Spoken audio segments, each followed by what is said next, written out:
Então, gente, já voltei e já pensei qual vídeo eu vou fazer pra vocês hoje, né? Então, gente, o vídeo vai ser... eu acho que eu já tive uma ideia que eu vou fazer de vídeo hoje pra vocês. Então, gente, hoje já pensei que eu vou fazer um vídeo pra vocês. Então, o vídeo vai ser hoje, o vídeo vai ser, esse vídeo hoje que eu tô fazendo pra vocês, vai ser de fazendo mais slime. Mais slime de...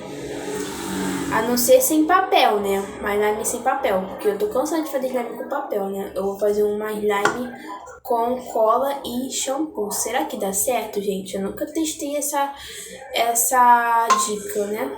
É a primeira vez fazendo slime com cola e shampoo, que eu nunca fiz. Já fiz com cola, mas nunca deu certo.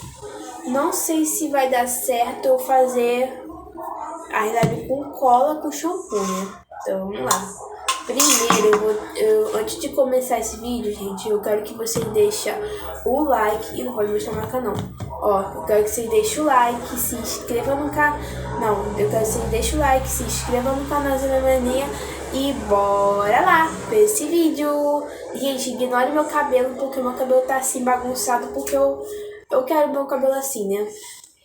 Então ignore. Finge que eu não tô vendo meu cabelo aqui. Só preste atenção no vídeo que eu vou fazer hoje. Vamos lá. Então, gente, eu vou precisar de cola pra fazer essa slime. Tomara que dá certo, né, gente? Porque eu vou fazer uma slime com cola e shampoo. Nunca fiz. É a primeira vez. Vou usar uma cola. Vou precisar de pote, né? Claro, né? Tem que precisar de pote pra fazer, né? Como é que você vai misturar a sua slime, né? Tem que ter pote.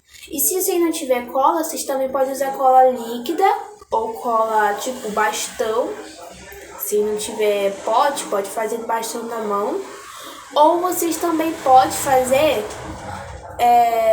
pode também pegar cola de silicone e fazer slime também, tá? Só que pega escondido, tá, gente? Não faça isso em casa não, tá?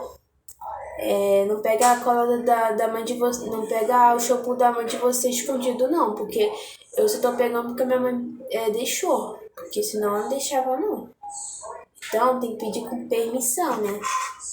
Não pode pegar sem permissão da mãe, senão a mãe briga, né? Agora vamos lá fazer a slime.